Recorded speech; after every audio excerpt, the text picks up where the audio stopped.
Crush it with Maizex canola. Maizex Seeds is 100% focused on Canadian farmers. Your source for high-performance grain, silage, and grazing corn, as well as soybeans and, new for 2026, canola. Visit Maizex.com to find your local Maizex representative. I'm Shaun Haney, and this is RealAg on the Weekend.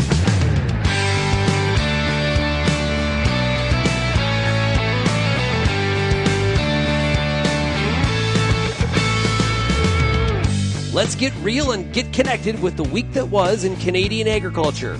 RealAg on the Weekend starts now. Welcome to RealAg on the Weekend. I'm your host, Shaun Haney of RealAgriculture.com, and it's great to be with you here for today's program. Hope you had yourselves a great week, and harvest is really progressing across parts of the Western Canadian prairies. We're going to hear about some of the yields, what people have seen today on the show. We're going to hear from Clint Jurke. He's with BASF, long-standing member of the agronomic community in canola. Clint does a great job. Looking forward to hearing from him. What have we learned from the 2025 crop that's coming in a little bit, what a lot of people are calling above average, which is a lot different than we saw last year, indeed. So looking forward to hearing from Clint. We're going to hear about a new book, The Culture of Control. We're going to talk to the author, Ken Motiuk, who has written this book. It's all about the Canadian Wheat Board. It's and a big part of Ken's points are about government overreach or government control and a lack of freedom. In this case, marketing freedom as it pertains to the Canadian Wheat Board. So we're going to hear from Ken. And to wrap up the show, we're going to hear from Leta, LaRush, who is with BASF. She's the Canadian president. And we've got Dr. Merle Massie as well with the Talk Ag Foundation, talking about mental health and a new program called Talk It Out Tags. We're going to hear all about that launch as well. Now, if you have any feedback on today's show, we'd love to hear from you. Send me an email, shaney@realagriculture.com. You can also call the RealAg feedback line, 855-776-6147. Okay, let's get into it. Clint Jurke. He's an agronomy specialist with BASF, and we talked about this year's canola crop and thinking about the year ahead. Every year is a different year, right? And I remember when I started my career kind of thinking, this year was a weird year. It'd be nice if we get back to normal. And now I'm 30 plus years in my career. I've not yet had a normal year. And so every year brings new challenges. And I know that this is cliche, and this year was another one of those years. The weather conditions that we had shaped our experiences with weeds, and this year was not an exception to that rule. Like for most of the prairies, we started out really dry, and as a result, there was quite a few acres that didn't get a pre-seed application of a herbicide. There just wasn't any weeds when we were seeding. And even as the crop was growing, it remained fairly dry in most of the prairies, that even the first in-crop applications were delayed quite a bit. And that seemed like a pretty nice boon, like right, less herbicide that we were applying in that situation. But once the rains did come in late July and August, and especially like in the brown soil zone area where it's that 1 in 10 year cycle that seems to be happening right now, where they're getting like an abundance of rainfall. And we had these really late flushes of weeds. And so we know that like a lot of producers, instead of doing, especially in canola, like doing two split applications of herbicides, only one application was likely applied. And then we get these late flushes of weeds. And so now we're in the situation of where we're trying to deal with kind of these later flushes as we're harvesting the crop and trying to decide, well, what do I do in order to set myself up for next year? And because we had moisture through the back end of the year, does that make fall weed control more important then? Yeah, it does, especially for like a lot of the thistle species, Canada thistle, sow thistle, narrow-leaved hawksbeard. Like I don't know if it's similar in the corridor between Edmonton and Saskatoon that I routinely travel. I've never seen ditches so full of these thistles that are gone to seed right now. Uh-oh. And it's pretty remarkable. It just had not seen that much thistle like that. So that's what's happening underneath the crop canopy. That's what's happening on the fence lines. And so we need to ensure that these don't become a bigger problem for us in 2026. So it's one of those weird situations. Yeah. So in your travels, what else are you hearing from, like, what are some of the other challenges that growers are asking you about? Because if few people are asking you, there's probably a lot of other producers. It'd be nice to answer some of those questions. Well, the big one always is kochia. Like it continues to expand into areas that are not kochia areas. Like it's always been viewed as a brown soils weed, and now we're having it well established within the dark browns and black soil zones. Like there still are some areas of the prairies that don't have this well established yet, but I think it's just a matter of time. It seems to be on its way, and just given the fact of how easily it seems to adapt to our herbicides that we're using, like we have to really try tackling this as early as possible, like when it does appear in our neighborhood. And unfortunately it's not a field specific type of weed. This is a neighborhood weed. It's a tumbleweed. It moves.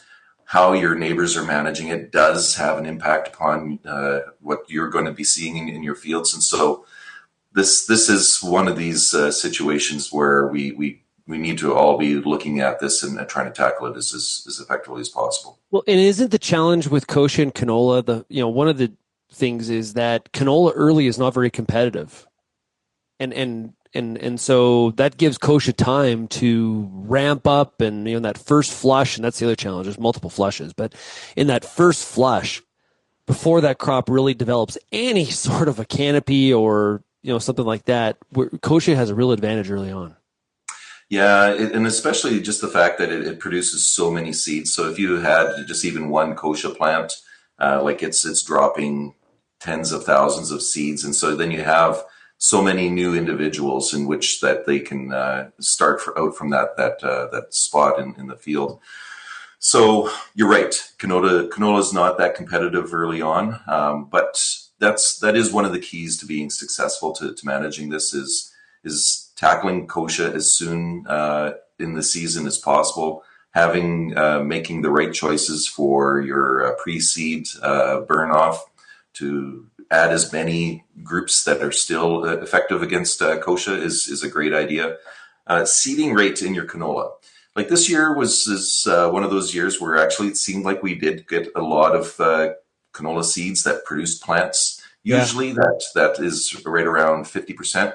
And when we look at the surveys with farmers as well, we know that historically, like over the last 10 years, that the majority of farmers usually only have about 4 plants per square foot.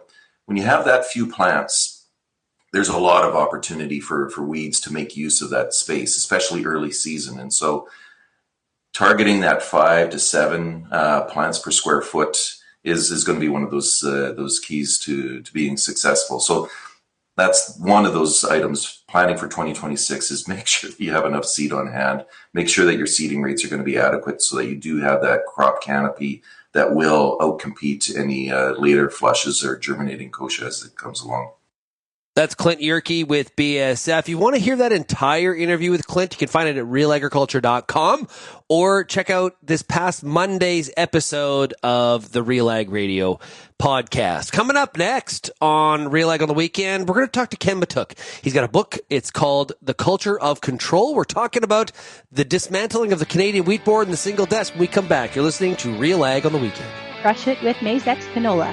Maizex Seeds is 100% focused on Canadian farmers. Your source for high-performance grain, silage, and grazing corn, as well as soybeans and, new for 2026, canola. Visit Maizex.com to find your local Maizex representative. If you're serious about agriculture, RealAg's got you covered. For over 10 years, we've listened to and shared what producers have to say about everything from policy to agronomy from coast to coast. Keep up with the latest in Canadian agriculture at RealAgriculture.com through daily newsletters and check out our YouTube channel. Thanks for joining us in the RealAg community as we continue to cover and serve North American agriculture.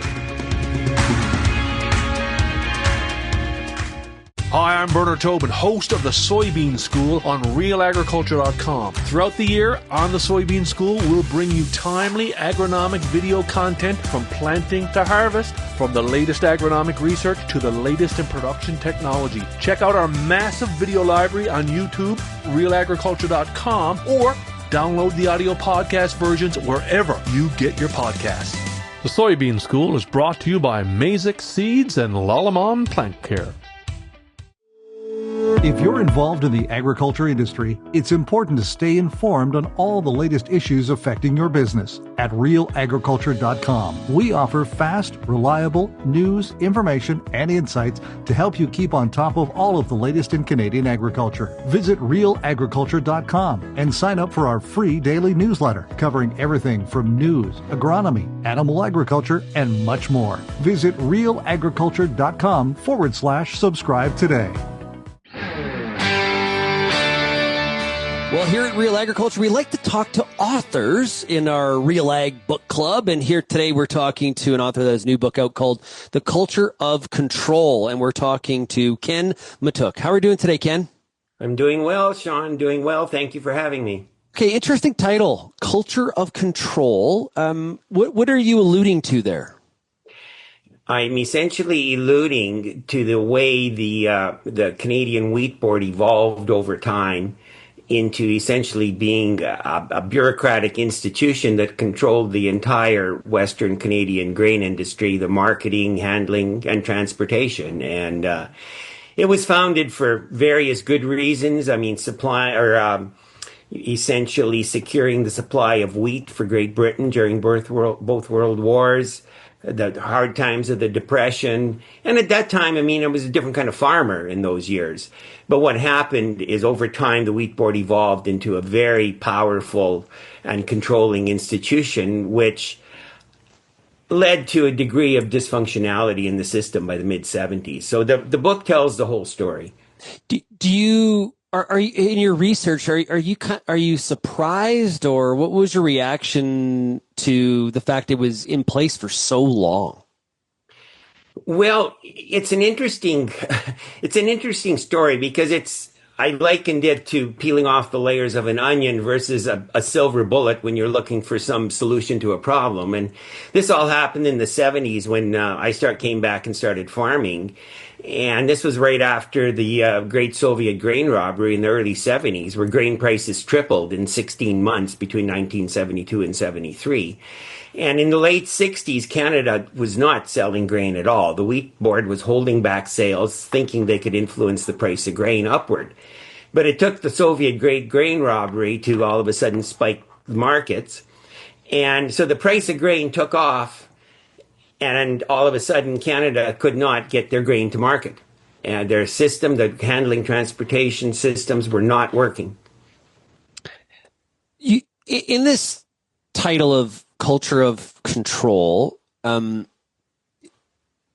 alludes to there's something Canadian about this in terms of is there a statement about us as a country in terms of we're okay with these institutions that have control, or the government knows best, or what? It just feels like there's more depth there than just this about the Canadian Wheat Board. I'm not sure we are that different than anybody else. But I think if you look at today's era of pushback and even the current government saying, well, we've got to control the growth of the bureaucracy. And we talk about the housing industry saying the cost of houses has gone up because of regulation and all the regulations we have with emission controls and everything. This is just simply government encroachment into the lives of people. Bureaucracies just grow and new ones are set up and old ones are not pushed out the back door. And this is a story of that too. And this is really a success story because Western farmers, before this was all in vogue as it is now, Western farmers banded together and took back their control of running their businesses and marketing their grain. And we got the deregulation we needed to get the system moving. Yeah, like how much of this culture is truly about like protecting standards and quality, and maybe trying ultimately in the case of the wheat board trying to get this higher price versus preserving kind of the status quo for those that are in a power position? I think both of those are intertwined into this. And, nobody likes to see change. And again, when this all started, the wheat board perhaps had purposes to serve. And one was to secure supplies of wheat for Great Britain in World War I. And that was the first mention of a Canadian wheat board, which was later disbanded. And at the time, look at the farming community. I mean, right now we wake up in the morning and our phone's beeping with what the grain prices are, everything. Grain prices are, what happened in the world, what the USDA corn report is. Well, in the 1920s, you woke up at 4:30 in the morning, you fed the horses, you went and had breakfast, you hooked up the wagon box or the sleigh in winter, and you took a 4-hour ride to town, you took in a load of wheat to the elevator, and the manager says, "Oops, I'm sorry, I know it was a one last load you brought, but our bins for number 1 are full, so you're going to have to take a number 2 or take the load home." Yeah. That was the era where the wheat board got control, one by one, but the world changed. Yeah. Yeah, right now we're hearing from the Canadian government and others, other countries as well, red tape reduction, trying to remove regulation, unleash the potential of industry.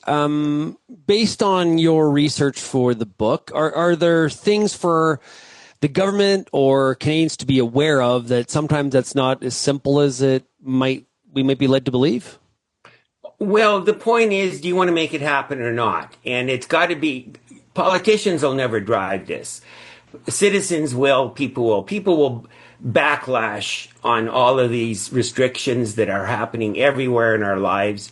And that's what happened here. When I say to today's politicians, I say, buy a copy of my book and read it, because there's a success story where participants, farmers, were able to wrestle back the control of their system from a government bureaucracy. What other industries does this, like obviously the wheat board's a good example here that you use in the book and on the cover. Are other industries in Canada, in your opinion, impacted by similar sorts of control? Well, it's just simply regulatory control, in a sense. It's control because these regulations have been imposed by governments that are so long. We've been on this kick to that Canada's going to save the world, and we're going to have lead in emission control, and we're going to put all these rules on development and save. Well, all of a sudden we're realizing, I know we have a good friend that's a small developer in Edmonton. They build houses. And he tells us about the regulatory cost of building a house. And then people are wondering why we don't have enough homes. It's basically bureaucratic encroachment, politicians and promises. You create these big bureaucracies that are not market driven. And eventually they evolve into institutions where it's job preservation and power for the individuals. Yeah, I have a good friend that's also a home builder, and he shares the same sort of sentiment that, the way that, and it's not just a case of current regulations, those regulations for home builders are increasing. Correct. And he's often said that, in 5 years I want to be out of this business because I don't want to go through this headache anymore. Yeah. Well, how can you move ahead in an economy when, you're just stuck, bound and all? It takes, months and years to get approvals. I mean, look at the pipeline proposals, now all of a sudden Carney's trying to reverse all that. Well, good luck. It's going to take a lot of will to fight the bureaucracy and everything and turn that back. Here today on RealAg on the Weekend, we're listening to my interview with Ken Motiuk. He is the author of a new book. It is called The Culture of Control. You can get it at Amazon or wherever your favorite bookstore will be able to bring it in, I am sure. We're going to continue the conversation with Ken and continue to explore this idea of some of the systems we have in place that, maybe they made sense at the beginning, but did they really kind of make sense and add value years and decades later? We're continuing our conversation with Ken Motiuk when we come back. You're listening to RealAg on the Weekend. Is your family farm's future uncertain? Silence may be the biggest risk of all. Discover how open conversations and gradual planning can secure your legacy and empower the next generation. Don't wait. Start the dialogue today. Learn more and download a transition planning checklist at fcc.ca/knowledge.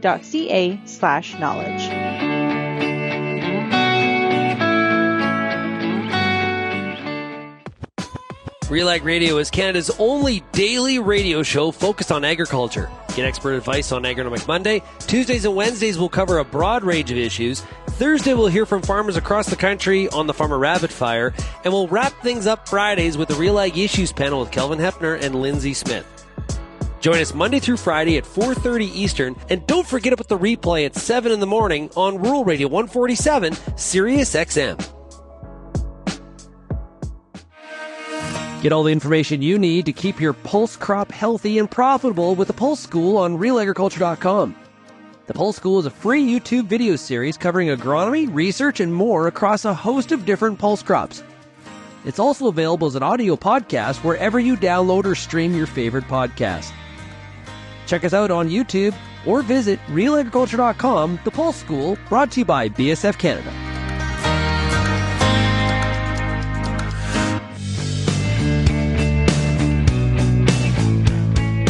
Let's continue my conversation here on RealAg on the Weekend with Ken Motiuk. He is the author of the book, The Culture of Control. A lot of times politicians will defend protectionist systems in the name of whether, protecting family farms, for example, or it could be just Canadians in general. How should reformers reframe this kind of narrative to win over the public and some policymakers?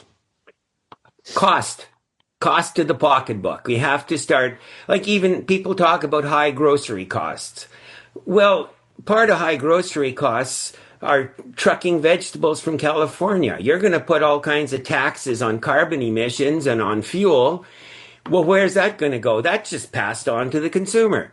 So you wonder why your groceries are so high. And, the politicians in Ottawa kind of look with amazement. Well, we wonder why. Oh, it must be the grocers who are gouging everybody. Well, no, you look at all the controls you have in place. Some of the labor controls. Sure, some of these are needed. We don't have kids working in coal mines anymore, but that's overshot. We got so many regulations here and it's cost. It all adds to the cost. Housing, groceries, driving on a vacation. There's lots of learnings for all of us, I think, in this book by the sounds of it. What was a learning for you in your research? Well, because of my background, I kind of lived this. So the research happened all my life because as I started working, my first job, or the first time I got involved, I came out of university in 1976. I had an agriculture degree. I started working for Alberta Agriculture. I also lived in Don Mazinkowski's riding. So my first exposure was trying to farm and not being able to sell grain. And in the time, there was quite a change. There was more use of herbicides on the farms. Canola acreage was rising. Fertilizer use was increasing. And the problem is you couldn't sell your grain. You're stuck with the wheat board quota system, which would be 3 bushels a quota, 3 bushels an acre for every farmer across Western Canada, whether you got 20 bushels in Foremost or 45 in Mundare. And so I started going deeper and deeper. And in 1979-80, I went to Ottawa and I worked for Don Mazinkowski as a special assistant. And I really got to know the system. And I just got more and more upset and more driven that this is not right. So my research really occurred over about a 35-year period. I just sort of filled it all in here over the last 4 years. Do you think at 100,000 feet, a lot of, in this topic, it's worse than people think? That's the perception I kind of get as I'm listening to you, that, everyone's like, the regulation here and the regulation there. And, this is going on and yeah, it's bothering me, or, I heard about it. Maybe it's not even impacting me personally, but in general, Canadians don't have a sense about how burdensome some of this actually is. Correct. Because it's hidden. It's hidden again until it starts to hurt their pocketbooks. They're not going to pay attention because they say that doesn't bother me. So it's this level of awareness amongst consumers and amongst voters. And so and in the wheat board, there was so much of this. There was, again, many of the reasons the wheat board started were good, but it eventually sort of lost its focus and the environment changed. And the wheat board had to change and they refused to change. And it was farmers that drove this. I mean, I'm nobody special. I'm just a farmer. there were many other farmers. I just had some unique opportunities. I was on the board of directors of United Grain Growers. I was on the board of directors of the Wheat Board when Harper wound it down. I worked in advisory bodies in Alberta agriculture. I was with the wheat growers. And really, this movement to change the marketing system started with the Palliser wheat growers in the early 1970s in southern Saskatchewan. And I got to know some very good friends I have were part of that organization, which later became the Western Wheat Growers. And this was the group that was most driven to tell the world and tell other farmers why we had to change. Ken, you haven't mentioned supply management yet. And I'm assuming that is something that topic is something that you're passionate about. Well, it falls in the similar category. I mean, I guess the people in it are fairly privileged because they were granted a quota for nothing, and now it's worth millions and millions and millions of dollars. And, you know, if you're part of it now, you don't really want to see it change. But the question has to be, really, is this what's best for Canadian consumers? This whole business of price. You know, why are milk and eggs and poultry more expensive in Canada than the U.S.? Is this really serving Canadians well, or just a small group of entitled producers? I'm not a dairy farmer. I'm not a poultry farmer, but there are similarities here. No, I'm not a fan of regulation, and I don't think supply management serves the consumer of Canada or the marketplace or the economy in the best manner. But that's a tough one to enroll. Oh, I think so. I think that's probably understated. Ending the single desk with the wheat board is a different process or is a different path of resistance than if Canada decided to unwind supply management for a number of reasons. Yeah. Well, there's a large, I think I must sort of clarify, there was a huge difference between Canadian Wheat Board management and the current supply management. Because under current supply management, you have a quota that has a value and you have a guaranteed price. With the Wheat Board, our quotas had no value and we had no guaranteed price and we had no options. So there was no value that we could show and to what the Wheat Board, and numerous studies were all inconclusive. Was there a benefit or not?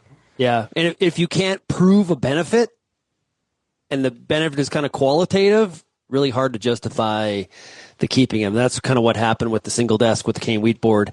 Correct. Yeah. We've been talking to Ken Motiuk. He is the author of Culture of Control. The book really does urge citizens, entrepreneurs, and policymakers to dismantle protectionist frameworks, demand transparency, and embrace open market principles that empower consumers rather than institutions. Ken, thanks so much for joining us. Hey, where do we find the book if we're interested? Okay, the book, it's available on Amazon, amazon.ca, or it's in the US at amazon.com. I do have a website. It's called cultureofcontrol.ca. Okay. So you can look there and it'll tell you where the books are. It can be ordered from many places, bookstores, or you can get a hold of me through my website and I can mail you one and I'll sign it. Oh, I'm selling them for $30. There you go. But unfortunately, postage is $20. But that's pretty much the price you'll pay on Amazon. So you can send me a message through my website. I can send you a book, or you just go to Amazon. Great stuff. Well, Ken, thanks so much. Congratulations on the book. Best of luck to you with the sales, and thanks for joining us. Thank you very much, Sean. Bye-bye now. That was Ken Motiuk. He is the author of the book, The Culture of Control. Very interesting indeed. Would love your feedback. What you heard there from Ken. Send me an email, shaney@realagriculture.com. We've got more coming up here on Real Ag on the Weekend right after this. Don't miss out on any of the content that RealAgriculture.com publishes. Whether you're looking for agronomy, current events, or industry news, our daily newsletters bring you the most current information every morning. Visit RealAgriculture.com/subscribe. I would Lindsay Smith, host of The Agronomist, and I want to thank you for tuning in for over 200 episodes of our beloved little program. Join me Monday nights, 8 p.m. Eastern on YouTube for our live and interactive agronomy Q&A. Each week, our guest panel will handle some of your toughest agronomic questions live, streaming on YouTube, Facebook, X, and RealAgriculture.com. Tune in Monday nights or go to RealAgriculture.com/agronomist and sign up for our email notifications and don't miss an episode.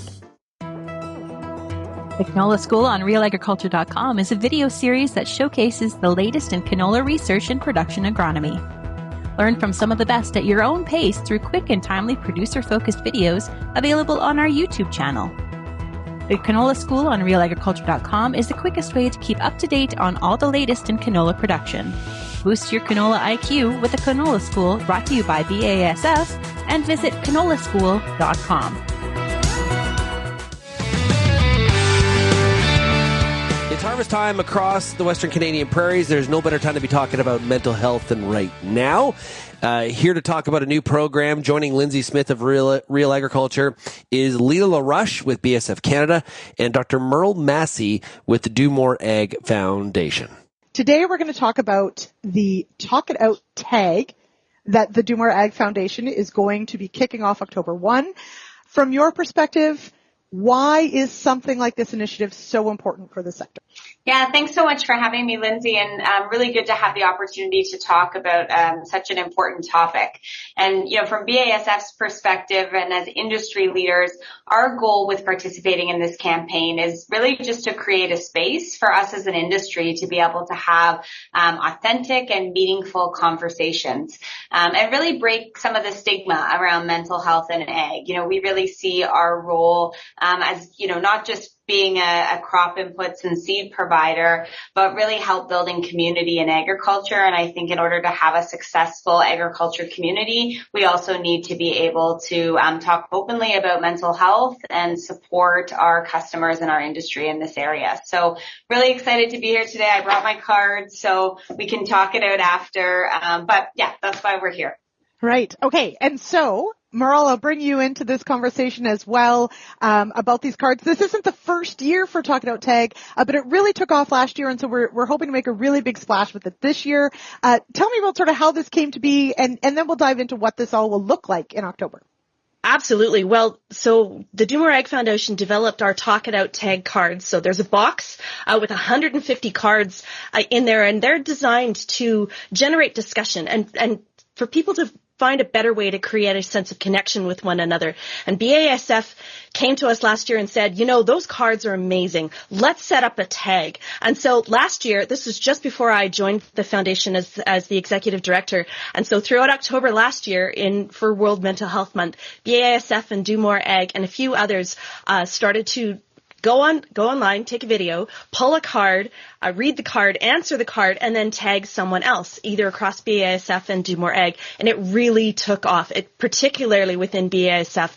It's amazing to watch a strong industry leader like BASF standing up and saying, this is important. We want to be not just seen, but to be in the lead of this because it matters. Not just across the industry for BASF itself. It was phenomenal.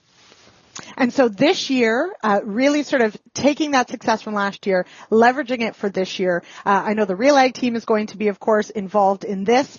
Leta, how does it start? Are you going to be kicking this off? Is this sort of going out to everybody? How do you encourage people to participate in this Talk It Out tag? Yeah, so, anyone can participate. It doesn't need to start with me. I actually think it was one of my colleagues on our leadership team who kicked it off last year. And how it essentially works is we create an opportunity for people either online or by purchasing the cards to pick a card and then respond to that story and record a short video of themselves. And there we go. I think Merle's going to set me up here. But, record a video just responding to whatever that question is. And then they have the opportunity to tag someone else in the industry to either answer that same question or pull a different card. And, the questions are, they could be as simple as, what's something that you've learned working in the agriculture industry? Or how do you cope with stress? So it's really just to facilitate a dialogue, to promote mental health and well-being within our industry. So, Merle, from that perspective, do you want people to think about, someone they think would be really great at answering this question, someone they know will pass it on? What do you hope, or what guidelines would you give somebody who wants to participate? I'd love to have lots of people participate, and we do have sort of an official tag kind of tree that's going to be going across the month, just to make sure that, everything gets going and not everybody does their video on day one and then there's nothing else happening across the whole month, because we want to make sure that people are thinking about this and paying attention to it, not even just across October, but even beyond that. But in terms of who is a good person, this is actually a really good opportunity. As we move more digitally and online, I know that I'm finding that this has been a really good opportunity for me to practice my skills in, turning the camera on myself, being real, sharing who I am out right across Canada, because that sense of connection is what really matters, and it's what really drives the conversation. And so that's what we're looking for. So use this as an opportunity to practice, or if you're an old hand, by all means, jump in. And the thing is people could jump in at any point, because we do have the cards, physical cards, so you can order those from the Do More Ag Foundation, but we have put a selection of cards online as well. So if you check out the Do More Ag website, we do have a selection of cards on the website, and we'll be changing those up across the month as well, just to make sure that the content is fresh. But each of those questions is set that people are going to answer them in different ways depending on their own situation. And so I think it's going to be a great opportunity to share a little bit about who we each of us are and to connect just that bit more. Absolutely. Now, and Leta, that these cards, there are physical cards, you can order them. And yes, it's a great fit for the month of October and for this. But of course, how else do you think we could see these cards being used in other businesses, organizations, farms outside of just this month or just this campaign? Yeah, it's great. So I keep them in my office, as you can see, and they're also just really great conversation starters as you're working to maybe get to know your colleagues or industry partners a bit better, right? So I could, certainly see a scenario where someone's just picking up one of these cards as part of their, regular check-ins with someone that they're working with, just a way to maybe have an icebreaker or start a conversation. I really think that the foundation's done a great job with, and I think you alluded to this, Merle, the way they've developed the questions is you could take it in a lot of different directions. And at the end of the day, they really just create a safe and open space for, conversations and opportunities for people to share their personal experience. It could be some of their challenges with mental health. It could also just be some of the ways that, they're thriving and maintaining, a healthy perspective. So, I don't think it has to be limited to the month of October. They're a really fun way to get to know each other better and build your relationships. Lindsay, if I could just add in and share, I heard about a farm that pulls them every morning as part of their toolbox talk first thing. They kind of have a little safety moment and a little mental health connection moment. And so they will often use the cards there. And they have reported back to the Do More Agriculture Foundation that it's really created an interesting social sense amongst them and a higher sense of connection. So there's another way that we've seen farms use the cards and being used right across the industry, exactly what Leta said. Leta, maybe I'll ask you for the hashtag, and then Merle, if you want to share the website. No worries. It's pretty straightforward. It's #TalkItOutTag. All right. That is it. All right. And where can people go to find these cards, either to order or to ask a question from online? www.domore.ag and look for Talk It Out. Yes, it was very easy to find. I did it just before we went live here. So there you go. All right. Thank you, ladies, so much. This is super exciting. We'll be watching for the launch on October 1. And I encourage all of our audience to participate and watch for that. So thank you both very much. Looking forward to it. Thanks, Lindsay. Thanks, Lindsay. If you have any feedback on today's program, I'd love to hear from you. Send me an email, shaney@realagriculture.com. You can also call that RealAg feedback line. It's pretty simple, 855-776-6147. You dial that number, press the number 2, and leave me a message. We'd love to hear from everybody out there in the Real Ag on the Weekend audience. Thanks so much, everybody, for getting real and getting connected with Real Ag on the Weekend. And we'll chat again next week. Cheers, everybody.